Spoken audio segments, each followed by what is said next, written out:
Welcome to r/slash I don't work here lady, where we share stories about normal people who are actual customers that are mistaken for employees at that establishment.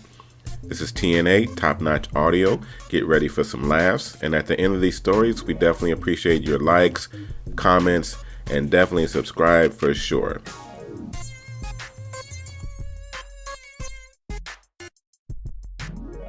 And this story is posted by u/Gwynolith.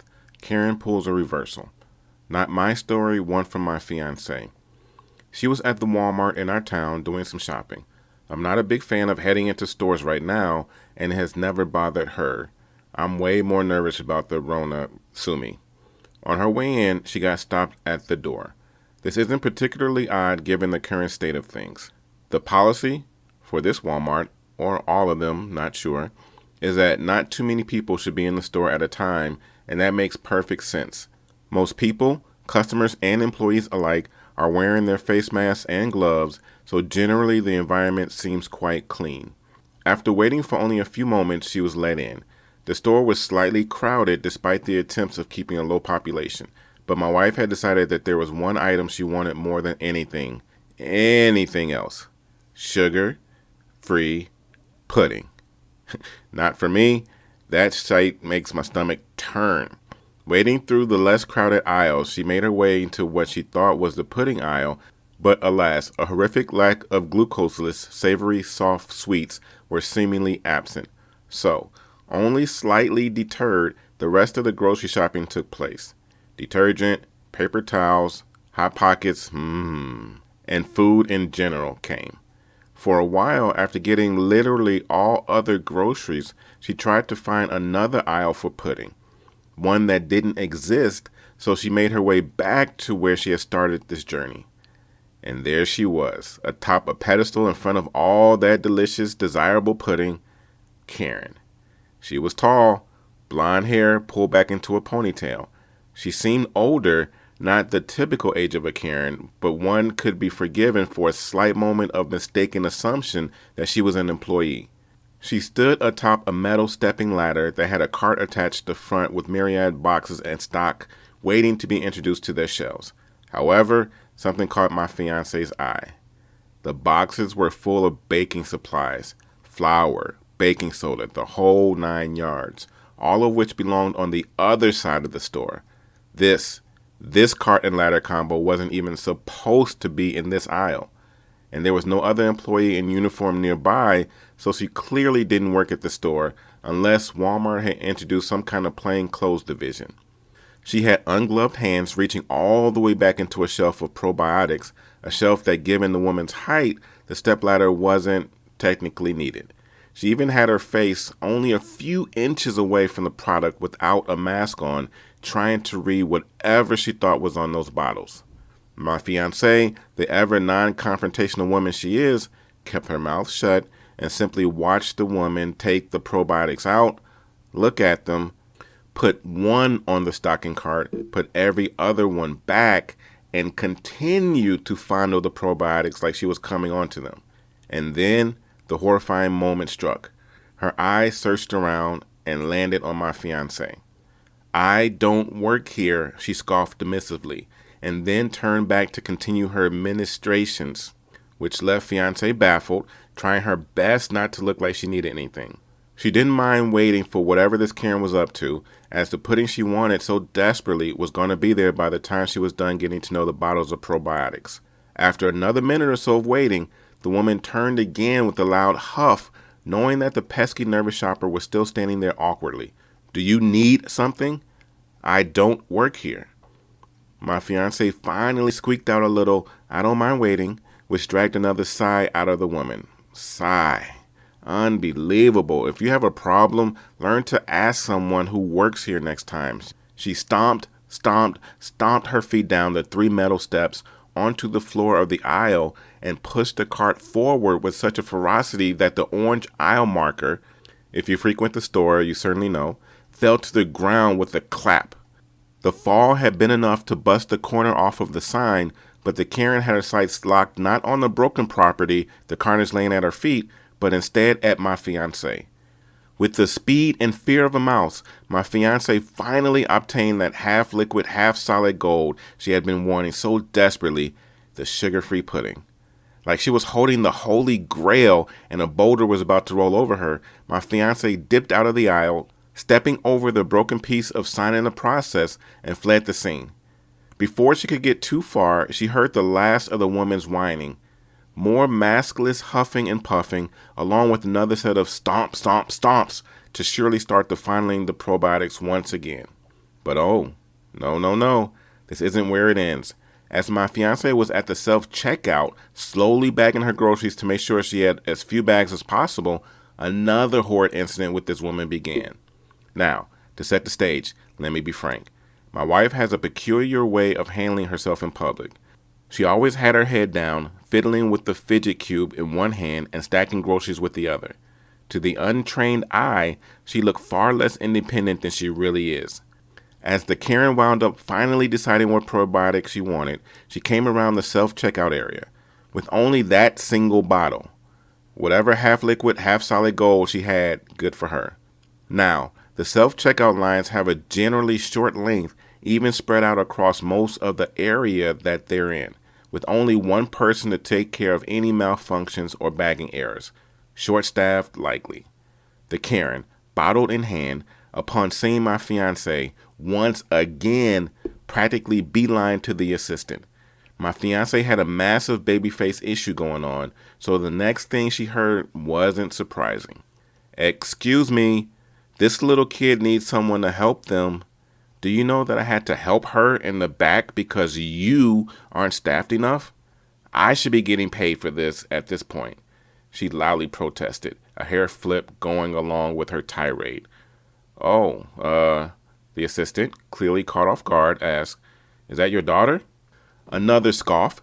"No, if she was, I would be even more upset how little help you have here. So do you mind?" Before the assistant could come and help my socially inept fiancé, she managed to let out, sorry, I don't need any help, before practically breaking the joystick off her cube in a mortified moment of fidgeting. "Are you sure?" the Karen roared out, less like a lion and more like a boar, "because you sure look plenty of time just standing there and waiting for me to help you. Do I look like an employee here? He gestured to the floral, short-sleeved shirt she was wearing. At this point, the self-checkout assistant seemed to somewhat understand what was going on and tried to redirect the wild animal's rage. "Ma'am, if you like, I can talk to my supervisor about getting you some coupons for your help." Tactful. Upon hearing that she'd finally be paid for all the work she did, she let out one final relaxing sigh. Yes, that'd be wonderful. She folded her arms, bottle of probiotics sloshing again in her hands. "Gosh, I'm so sorry. All this virus stuff just has me so worried right now." She emphasized this with a sniffle, rubbing her nose against the side of her hand. "Yeah, real worried." Regardless of whether or not the Karen got her precious coupons, my poor wife-to-be decided that she didn't want to stick around for the festivities. Quickly finishing up her bagging, and not nearly as compact as she liked, she made her way out of the store after paying the terminal. In fact, the fact that she had 3 bags filled up 2/3 and not 2 fully filled bags is what she was most upset about upon getting home. Really puts things into perspective. And this next story is called "This is a Grocery Store, Not a Call Center." I work in a grocery store that is owned by a massive corporation that owns a bunch of other places, e.g. X Supermarkets, where I work, X Mobile, Big X, X Liquor, etc. Recently, whenever people have had an issue with any of the X subsidiaries, they just type in the company name and call the first number that shows up, which tends to be the grocery store. In this case, I was working as a supervisor on the checkouts and answered a call, which went as follows. Me, "Thanks for calling, X.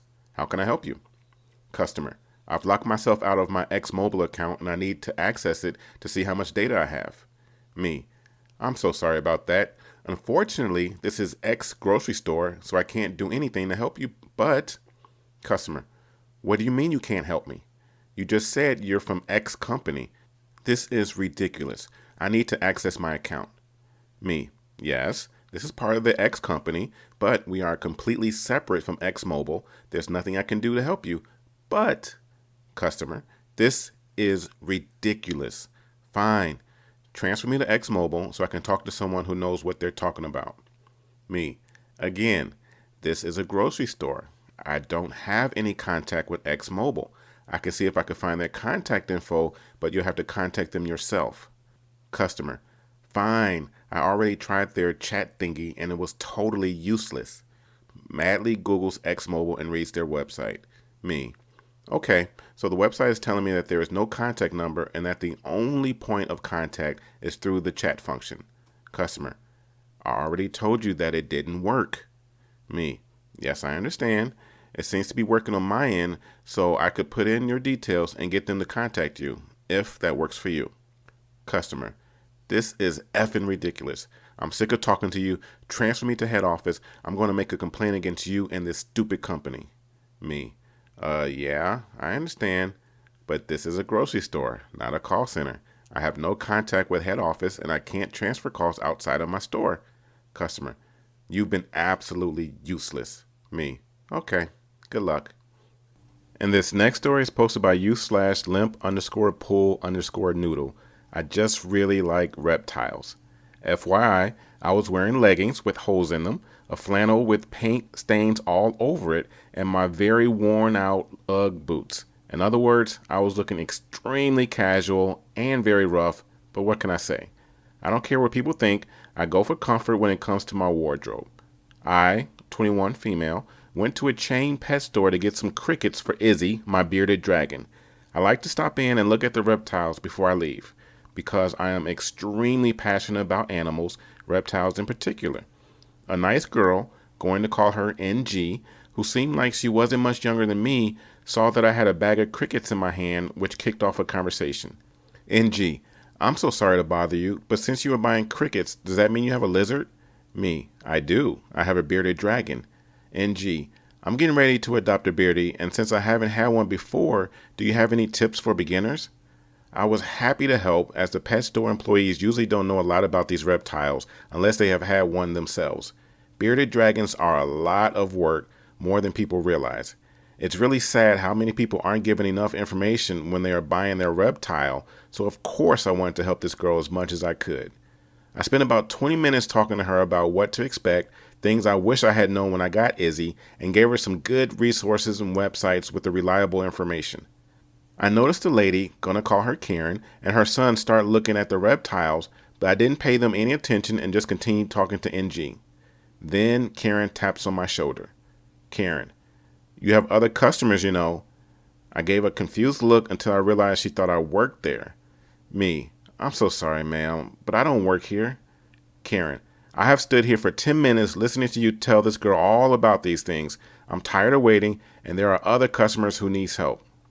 Me, I'm telling you, I don't work here. I was starting to catch an attitude at this point and hated the fact that she was referring to these animals as things. Karen, then why do you know so much about these things if you don't work here? I was tired of being polite and I snapped. Me, because I have one and I just really like reptiles. It's not that hard to believe. She shut down, grabbed her son by the arm, and stormed off to find a real employee.